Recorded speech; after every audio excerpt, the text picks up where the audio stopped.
Welcome friends, આજે આપણે એક નવા જ ટૉપિક સાથે મળી રહ્યા છીએ. આપ સર્વેનું હું મારી આ યુટ્યુબ ચેનલ ઉપર હાર્દિક સ્વાગત કરું છું. વિદ્યાર્થી મિત્રો, આજનો આપણો ટૉપિક છે 12 જ્યોતિર્લિંગ. આ 12 જ્યોતિર્લિંગ ભારતના કયા રાજ્યમાં આવેલા છે એ વિશે આપણે જોશું. મિત્રો, આપણે જે દેશમાં રહેતા હોઈએ એ દેશનો ઇતિહાસ, સાંસ્કૃતિક વારસો અને ધાર્મિક સ્થળો વિશે આપણને ખ્યાલ હોવો જોઈએ. તો એવો જ એક ટૉપિક 12 જ્યોતિર્લિંગ વિશે આપણે જોઈશું.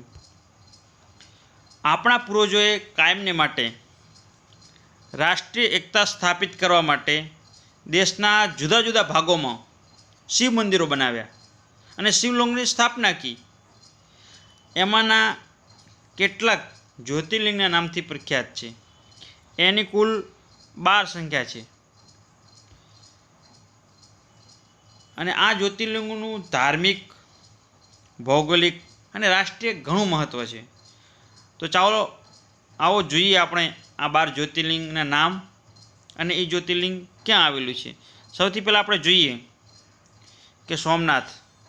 એવું મનાય છે કે આ પૃથ્વી ઉપરનું સૌથી પ્રથમ જ્યોતિર્લિંગ તો કે સોમનાથ.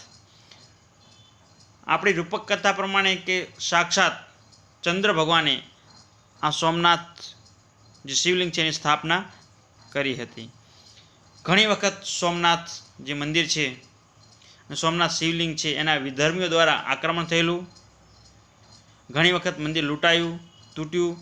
પણ આજે એક નવા સ્વરૂપની અંદર ગીર સોમનાથ જિલ્લાની અંદર સોમનાથ મંદિર આવેલું છે.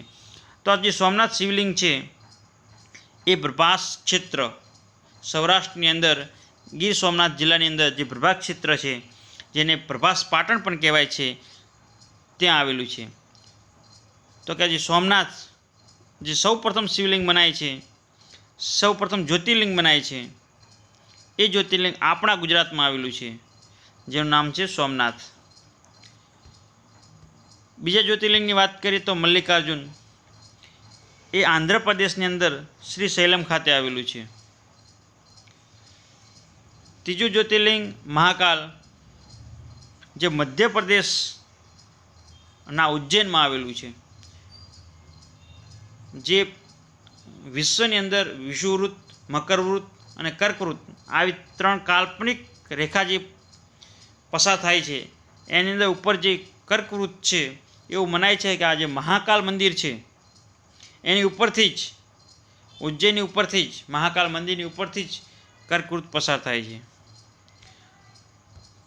ચોથું જ્યોતિર્લિંગ ઓમકારેશ્વર અથવા તો અમલેશ્વર. એ ગુજરાતની જીવાદોરી એવી નર્મદા નદીના કિનારે મધ્યપ્રદેશમાં આવેલું છે. વિદ્યાર્થી મિત્રો, આ નર્મદા નદી એટલે કે મધ્યપ્રદેશ અને છત્તીસગઢની બોર્ડર ઉપર મૈકલ નામનો પર્વત છે, એના ઉપર અમરકંટક નામનું સરોવર છે. આ અમરકંટકના સરોવરમાંથી મારી અને તમારી બધાની નર્મદા નદી જે ગુજરાતની જીવાદોરી છે ત્યાંથી નીકળે છે અને ગુજરાતની અંદર હરણફાળ નામનો પ્રદેશ છે ત્યાંથી ગુજરાતમાં પ્રવેશે છે. અને આ જ ગુજરાતની અંદર નર્મદા નદીના કિનારે જ કેવડિયા ખાતે વિશ્વની સૌથી ઊંચી પ્રતિમા સરદાર સરોવર પટેલ, જેને આપણે સ્ટેચ્યુ ઓફ યુનિટી કહીએ છીએ, 182 મીટર ઊંચી પ્રતિમા જે વિશ્વની સૌથી ઊંચી છે, એ આ નર્મદા નદીના કિનારે આવેલી છે. નેક્સ્ટ આપણે 5મું જ્યોતિર્લિંગ વૈદ્યનાથ, જે દેવધર એટલે કે ઝારખંડની અંદર આવેલું છે. એની પછી 6ઠું શિવલિંગ ભીવશંકર, જે મહારાષ્ટ્રના પુના ખાતે આવેલું છે. આગળ જોઈશું 7મું જ્યોતિર્લિંગ રામેશ્વર, તમિલનાડુના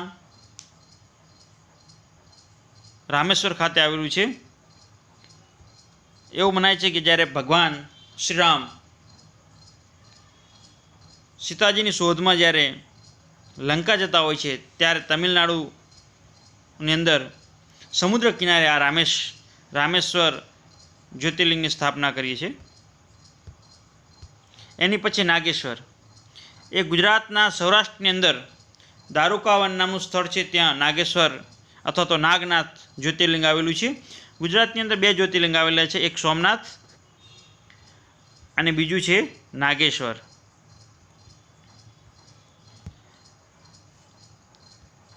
આગળ જોઈએ વિશ્વનાથ. આ વિશ્વનાથ જ્યોતિર્લિંગ આપણા દેશના વડાપ્રધાન જ્યાંથી સાંસદ છે એ વારાણસી અંદર ઉત્તર પ્રદેશના વારાણસીમાં આવેલું છે. એની પછી ત્રંબકેશ્વર જે મહારાષ્ટ્રની અંદર નાસિક પાસે જે ગોદાવરી નદી નીકળે છે ત્યાં આગળ ત્રંબકેશ્વર આવેલું છે. એની પછી કેદારનાથ જે હિમાલયની અંદર ઉત્તરાચલ પ્રદેશ અથવા તો ઉત્તરાખંડની અંદર આવેલું છે. છેલ્લું જ્યોતિર્લિંગ ધુષ્મેશ્વર અથવા તો ધ્રુણેશ્વર જે મહારાષ્ટ્રની અંદર જે ઇલોરાની ગુફાઓ છે એની પાસે ઇલોરાની પાસે આવેલું છે. આ હતા આપણા 12 જ્યોતિર્લિંગ અને તે કઈ કઈ જગ્યા ઉપર આવેલા છે. વિદ્યાર્થી મિત્રો, આ 12 જ્યોતિર્લિંગ છે તેના અહીંયા પિક્ચર આપેલા છે.